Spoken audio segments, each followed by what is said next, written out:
Morning, everybody. My name's Dave Kerber, and we're going to talk about getting ready to code and having your development environment up and running quickly and easily. Got a lot to go through, so let's get going.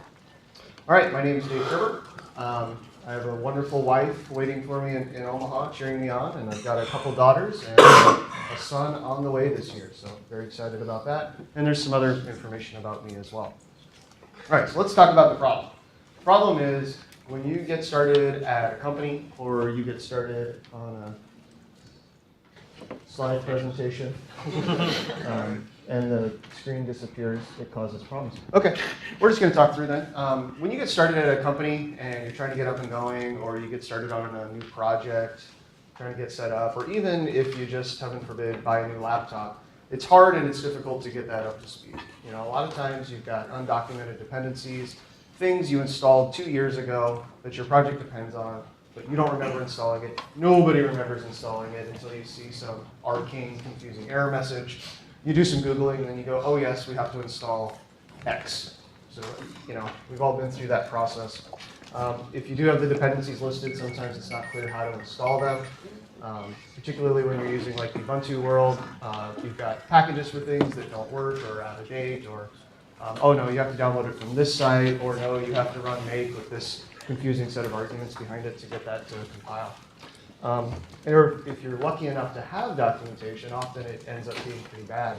I did a Java consulting gig where there was a 30 or 40 page setup guide, and they were thrilled. I mean, they were elated with me when I was ready to start coding after just 2 days of configuring my machine. So yeah, super fun. So how do we solve that? We already love virtualization for our servers. It makes things really nice. We all love Amazon Web Services. We can create stuff fast and quick. If you own your own hardware, you get better utilization of it. You can create cheap environments to test with and play with and do whatever you need to. If you're upgrading, you back it up. If the upgrade makes everything explode, you just revert to the backend, right? Super simple. Everybody loves it. And if you've got a really great infrastructure team, you are automatically creating and destroying servers as needed, and they're configured and they're ready with a push of a button.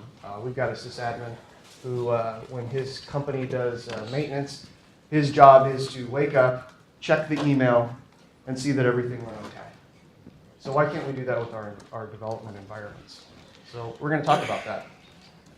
When I started in the Mac world, actually, my employer did a lot of stuff in Windows, so I started with virtualization there and really, really enjoyed it. And then when I decided to go into a consulting practice, I decided to carry that forward with me. It was very basic, crude virtualization at that time. We just had full-size VirtualBox images. So had Ubuntu with the desktop and the GUI and everything loaded on it. And it worked pretty well. So some benefits of that were it was really easy to onboard somebody and say, hey, you're going to work on this project. Here's an external hard drive, download this image, hook it up, push play, bam, you're ready to go. 10 or 15 minutes of disk time, and that's about it, and you're done. Didn't need documentation. The documentation, let's copy the file, push play. Great. Your computer becomes just the delivery mechanism, which is really, really useful. When I decided to leave my employer, my last day on the job, my MacBook died. And I'm like, oh no, what am I going to do? This is the only way I feed my family now, and I'm not going to be able to work. So I go to the Apple Store, and they say, yeah, we can fix this, no problem. We just have to send it to Texas for a few days. Awesome. So I'm thinking, I asked them about their return policy, which is great. And I said, well, give me your cheapest MacBook Pro. Okay. So I got a MacBook Pro and copied all my virtual machines over. Luckily, I had those backed up on an external drive. And within a couple hours, I was back to work. That's phenomenal. Plus, my wife got a lovely MacBook Pro out of it, so everybody wins, right? I've gone through some other issues too. I had a hard drive crash. Had to wait for all that to get fixed and repaired, but I didn't lose anything because all those environments were backed up. The consistency of development environment is also really nice. You know, when you're in that situation, you don't have to know how to install something on a Mac and on Linux and on a PC if you have people that use those. So it's great to just only have one environment to worry about having it working correctly. There were some bad things too. It used a lot of disk space, a ton of disk space. A normal size Ubuntu image would be at least 6 to 7 gigs. So it uses up a lot of space. Hard to share those when you're not sitting next to somebody. Upgrades are tricky. I had at one point like 10 or 14 Ubuntu virtual machines. So when they came out with a new distro, because I didn't know how to recreate the environment that was in them, I had to upgrade them all individually. That sucks. Sometimes you share a little too much information. Very early on in this, I'd give somebody a copy of the VM, say get to work, all right, they get to work, they're going. And then I'd see a commit notification from me for code I didn't write. So I had inadvertently shared my SSH keys and my git config. And even once I forgot to log out of Gmail. So, that's not the best setup. And the context switching was hard. Key bindings just between your host machine and your guest machine. It just reeks with your brain and just causes a lot of problems. So, and the code lived in the virtual machine. So if I wanted to peek at code, I had to fire up a full virtual machine just to look at it. I could have made a separate copy, but anyway. So that wasn't too great. So now we're going to talk about what we did after that. About 6 months ago, we went just full in with Vagrant. And it's gone really well since then. So what is Vagrant? Vagrant is a way with some simple configuration files to set up a virtual machine to do just about anything you want. And we're going to go through that in pretty good detail here. Works with either VirtualBox or VMware. The VMware is fairly new. And you're able to configure those machines with shell scripts, Puppet, or Chef. So, all right, so the way it works is there's two basic things you need to know about. One is boxes. A box is essentially a virtual machine image and some metadata about it. And that's your base machine that you start up whenever you fire up a Vagrant VM. So it'll take that box, clone it, and then start up a VM running that, which is really great. So it's your template that you can use over and over and over again to create lots of different virtual machines. And then the Vagrant file is just a Ruby file that you tell Vagrant what you want to have happen to your virtual machine when you fire that up. To install it, you just download Vagrant. They've got a binary install for all the major platforms, works really well. And VirtualBox, again, same thing. Those are all open source and they have great binaries. I think this is the kind of stuff they were saying, please don't download this on their Wi-Fi. I know the VirtualBox download is fairly large, so wait on that. All right, so assuming you have VirtualBox and Vagrant installed, we're going to build a VM. So Vagrant Box Add is the command. So Vagrant automatically adds this command to your terminal, the Vagrant command. So you say Vagrant Box Add to add a box. You give it a nickname. In this case, that's what I'm using, Precise64, because that's the version of Ubuntu it is. And a URL, and it'll download it from that URL. So this is where you can get that. Make a directory for your virtual machine. Go ahead and go into that directory. Normally, you would run Vagrant init, which would go ahead and create a Vagrant file for you. It's a big, long thing, about 150 lines with lots and lots of comments and commented out examples of how to do different things. We're not going to do that in this example. We're going to go ahead and build one from scratch, but if you're trying this out, I would encourage you to do the Vagrant init and kind of see all the options they provide. So we're going to go ahead and just edit the Vagrant file directly. Okay, so this is the smallest possible Vagrant configuration file you can have. You just have a configure block, so you just say Vagrant configure. The 2 is the version of the API, so 2 corresponds with Vagrant 1.1. You tell it what box to use. So this is the nickname I gave that box when I downloaded it. And you give it a URL. So if you share this configuration with someone that doesn't have that box installed by that nickname, Vagrant will go ahead and download it for them from that URL and fire up the virtual machine. So that's it. We have a working virtual machine that we can now SSH into and use. I'm going to show that a little bit. Can you see the terminal okay? No. Bigger font. Okay. How about now? Better. Better? Okay. So here I just went into a directory that has that. You can see I had 166 gigs of disk space free, and I went ahead and ran Vagrant up. And if I look now, I have 165 gigs free, so it took that box, copied it, that's what's using up that disk space. We can go ahead and log into that box. So here we are, we're in a virtual machine now. We can do anything we want. Let's just go ahead and delete the home directory. Something stupid and unrecoverable, perhaps. I tried this. but I just didn't have the guts to do that in a presentation. And if I screw that up, I am hosed. So anyway, we did that. So let's go ahead and leave the virtual machine. Oh, real quick. You can see you're the Vagrant user now inside that virtual machine. So I'm going to go ahead and leave the virtual machine and trash it. So it's going to make me make sure I want to do that. Destroy the VM. It's gone. If I look, I've got that disk space back. So I think that's pretty amazing, right? With 4 lines of configuration code, I was able to fire up a virtual machine, use it. I can do anything I want with that thing, abuse it, try out new things, test stuff. And when I'm done with it, I run 1 line and it's gone. Any trace of that thing ever existing has disappeared. So I think that's pretty awesome. Okay. So we're going to go through a lot of different configuration options here. So we're going to tweak just some settings on the box. We're going to tell VirtualBox how much RAM and how many CPUs to give that virtual machine. So 2 CPUs and 512 megs of RAM is more than enough when you're running a headless VM. I've never had to exceed that. So. Okay, how do you get your code on there? Vagrant has the idea of synced folders, which if you've ever used VirtualBox or Parallels or VMware Fusion or any of those, it's the same thing as like shared folders. So it's a folder on your host machine that gets shared with your virtual machine at a specific location. So I'm sharing my home folder with the virtual machine at /host folder. So if I were to ls my home folder on the host machine, that's what I'd see at the top. And if I were to look at that on the VM, I see the exact same thing. Okay, so how do we talk to it? We use port forwarding. So port forwarding, what that does is it takes a port on your host machine, your laptop, and forwards anything through that, or anything sent to that port onto a specified port in your virtual machine. So in this instance, I have taken port 3000 on my host machine and routed it to port 3000 on my virtual machine. So with this setup, and I'll show this at the end, I can just go to localhost 3000 in Safari, and it will route all that traffic to my virtual machine.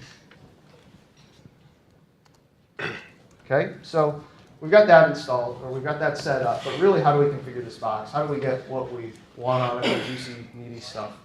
And that we use the different configuration options. The simplest and by far the most straightforward is just the shell configuration, so you just use bash shell scripting. Second is Puppet. So Puppet's an automated configuration management software. It's, in my opinion, kind of oriented towards systems guys, but it's great. It's all based on Ruby, and you can do pretty much anything you want to a machine through Puppet. And that's what we're going to talk about today. We're going to have some examples on Puppet. Chef is another option that does the same thing. It's also based on Ruby. They both have huge communities, and I'm sure if you talk to someone who's familiar with those, they could tell you all the nuances and difference between them. But I'm going to talk about how to use Puppet today. All right, so the first thing we're going to go through is just the simple shell provisioning. Very, very straightforward. You just go inline, you say, in this block, I want to provision this with a shell script, and you just make an inline script, and you say, here's the script. So just like that, we can install Vim and Git, switch to the Vagrant user, and tell Git that you want to use your color UI. So boom, setup, done, ready to go. If you don't like inline shell scripts, that's fine, especially if you reach a certain level of complexity, you definitely don't want to do that. So you just, in this example, make a shell script next to the Vagrant file, put your contents in there, and then give it a path to the shell script you want executed in your virtual machine when it's being provisioned. Okay, now Puppet. So use Puppet. I'm going to go through some Puppet examples, and you'll get the idea as we go along and how Puppet works. So you say, I want to provision this with Puppet. You tell it where your manifest files live. So the manifests are what kind of the entry point into a Puppet configuration. And then you give it the name of the manifest file you want to run. So base.pp is pretty standard, so that's what we went with. Okay, so in that file, inside our manifest folder, we're going to do the exact same thing we did in the shell scripting example, just in Puppet. We're going to install Vim and Git. So you just say, package, here's the packages I want you to make sure are installed, and just make sure they're there. And Puppet does it. It's pretty awesome. And then we're going to execute a command. So the exec argument is basically just execute something on the command line. So you give it the command to execute. You tell it who you want to execute as, where you want it to execute it, and then you give it any requirements that are necessary before it's executed. So in this case, we want to make sure that the package git is installed before we run git config. Okay, so we got that stuff, but how do we get Ruby on here? We're going to talk about some modules that are available. So modules are just groups of Puppet code, reusable chunks of it. Typically keep those in the modules folder in your setup. We're going to talk specifically about the RVM module, which lets you install, it installs RVM for you, and then you can use Puppet to install any Rubies or gems or anything like that you want. It was written by a great guy in Texas. He's done a phenomenal job on this thing. It's pretty amazing. So that first URL is his project on GitHub.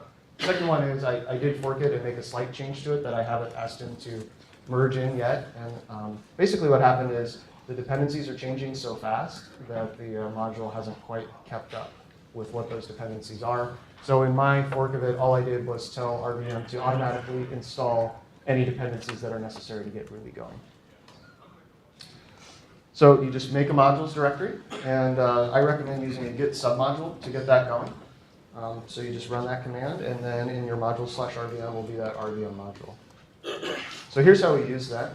First thing I want to do is just run an aptget update. We've run into some issues in the past where those indexes get out of date and it doesn't know where to find a specified package, so we just tell it to update so we don't have to worry about those problems. Do a normal Puppet configuration like we did on the last one, but we have to tell it where the modules are, right? So we tell it it's in the modules folder. And then we update our manifest, say include RVM. So just by that include, RVM will be installed on your machine. Yep. And then down here we say, well, we want to make sure that the Vagrant user is part of the RVM group so that he can do all the RVM things he needs to do without having to mess around with sudo or anything like that. The other thing we're going to do is we're going to have a separate Puppet configuration for actually installing Ruby and things. One of my big things with Vagrant is you have to be able to check it out, run Vagrant up, and you've got full working machine the first time. So the way the RVM module is set up, they recommend you install RVM, and then you put inside of an if block installing Ruby and your gems, and execute the provision twice. And I'm just not on board with that. I don't like to have to remember things, and I don't like to have to remind people to remember things. So we're going to launch Puppet once. The first time it installs RVM, and the second time in this RVM manifest file, we're going to install our Rubies and our gems. So we check if RVM's installed, because that's what they recommend to do. And we just say, install Ruby. And here's the version of Ruby I want installed. Make sure it's there. And go ahead and make it the default in RVM so that it just works out of the box as soon as you log in. Oh, there we go. All right. And then we say, well, here's some gems we want as well. So because we are replacing the system Ruby, we have to reinstall the Puppet gem. Otherwise, when you try to provision again, it says, I don't know where Puppet is. So we install Puppet, and you just give it the gem set and the gem name you want installed. Again, make sure it's present. And make sure Ruby's installed before you install the gem, right? We also install Bundler. And on all of our installations, we also install Mailcatcher. If you're not familiar with it, it's a really great gem for testing email. Recommend you check it out. OK, we have Ruby installed. Isn't that great? Just like that. Just a few lines of configuration. So what if we want to do something custom, something different? You can create your own Puppet modules. They're not that complex. And we're going to walk through creating one. So we're going to make one for Postgres. So in our modules folder, we're going to make a Postgres folder. And inside that, we're going to make files and manifests. And we're going to go ahead and create this file. So init.pp, when you include a Puppet module, this file automatically gets loaded and it reads through that to figure out what needs to happen inside that module. We're going to create a class called PG, which matches the name of the module in the folder structure. So that's a convention that's there. We're going to go ahead and create the Postgres user, and we're going to give them a password of password. Remember, this is for development. Don't use this Puppet module in production, right? So do that, and then we just verify that those libraries are installed. So we install Postgres, and we install a development library that we can use to compile any of our gems that rely on that. Also in there, because of the way Postgres does its host-based authentication, we don't want to use the default configuration. We want to swap it out, so we just specify that file. So right here is the file I want to replace. And here's where the file comes from, the new destination, or the file to take to override that. This is a puppet URL. Basically what it's saying is, inside the modules, inside the Postgres module, look for a file called pg_hpa.conf. On the file system outside the box, it actually lives in modules pg files, and then the file name. And we want to make sure Postgres is installed and the Postgres user exists before we do that, and make sure it's owned by the Postgres user. So now you can start working. That's it. You've got Ruby, you've got Postgres. On 90% of our projects, that's really all you need to get started and get going. But first time I did this, I'm like, great, okay, rake db create, let's get started. Oh, direct. Fails, got some weird error, wasn't sure what happened, did some Googling, found out I had to change the encoding on my template database. Okay, no problem. Change that, everything works, right? But again, that's a step you don't want to have to remember, right? You don't want to have to write that down, you just want to make it automatically happen so nobody has to think about it again. So let's do that. So I wrote a SQL script to alter that default database, and then I go ahead and execute that on the command line. Just use the Postgres command line interface to execute that SQL file. It updates the template database, and you're ready to go. Also, you want to make sure that file exists before you execute that. And that's it. So it's working, and everything's good. But there's a bit of a problem, and again, this is one of my big points is, Vagrant should work out of the box the first time. You shouldn't have to do anything. So depending on your workflow, like the first time I did this, the workflow, it worked great. I did everything, ran Vagrant up, it provisioned, it worked, it was great. But then if you destroy the virtual machine and recreate it from scratch, it fails. That command updating doesn't work. So found out it was, I was updating the HBA configuration, but I wasn't activating it because Postgres has to restart before that starts taking effect. So I'm like, okay, crap, now I have to add a restart to Postgres. But figured out. So we say, execute restarting Postgres. Here's the command to restart it. It's a simple, restart a service. And before we run the command to update the default database, we restart Postgres. So that's it. Okay, you're ready to go. So just with that configuration, you can start building apps with Ruby and Postgres inside a virtual machine, completely ready. So now that you've got that done, you've got that all figured out, you want to share it with your team, right? Don't want to just keep all that to yourself. What you want to do is in your git ignore, you want to make sure you ignore the Vagrant directory. That's where it stores a lot of metadata about the specific machine that was created on your machine. So like in VirtualBox, it stores the UUID of the hard disk that was created. You don't want to share that stuff, so make sure you ignore that. If you use Git submodules like I do, go ahead and initialize them for your folks that are copying this.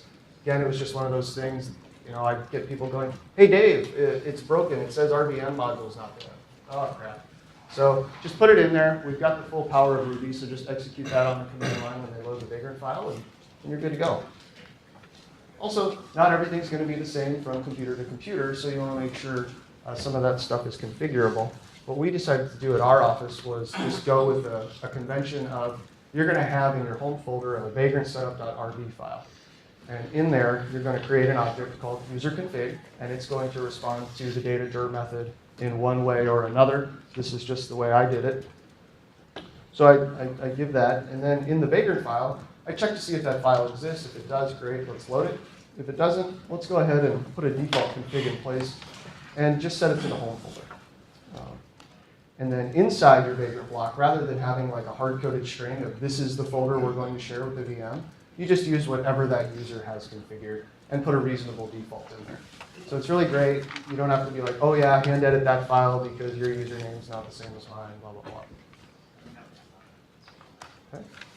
Okay. Give you an idea of how far you can take this, and we could go a lot farther than this actually too.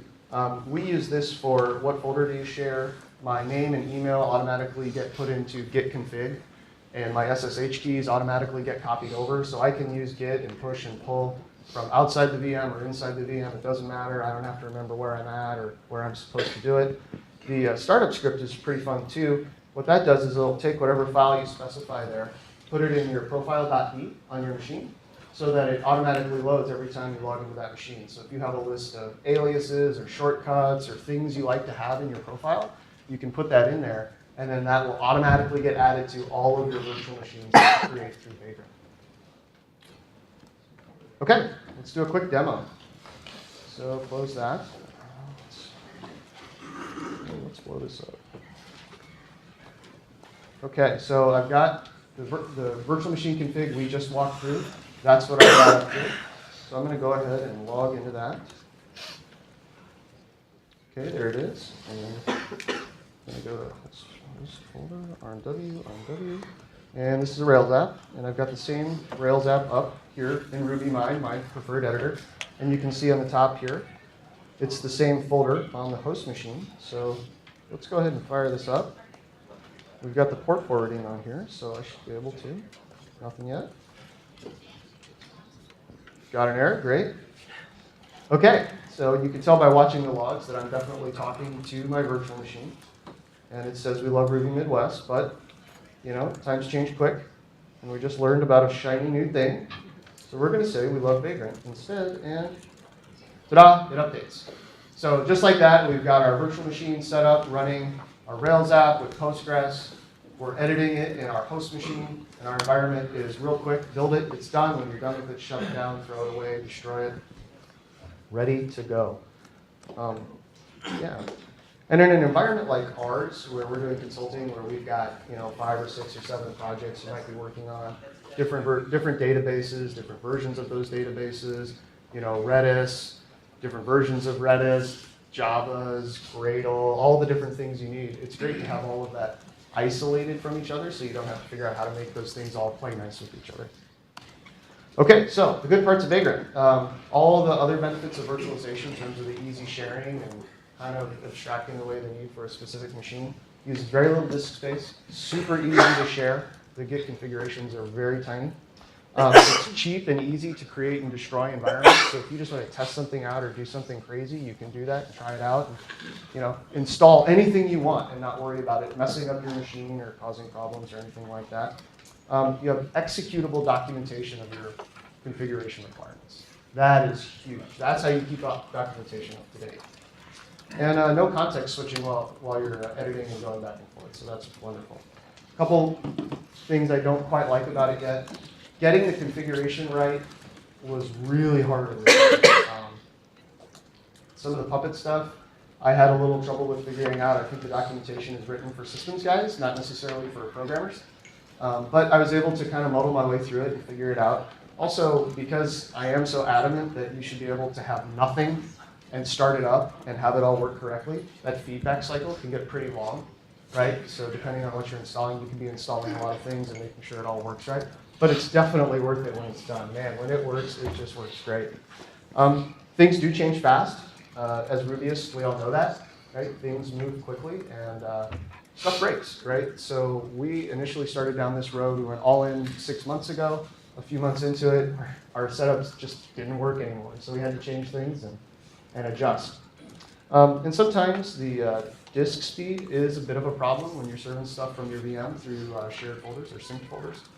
Particularly in VirtualBox. If you have a Rails app with a lot of assets, you'll see a large amount of time spent just serving those assets. So we use NFS for our disk sharing. That helps a lot. We also run some gems to kind of speed up that process.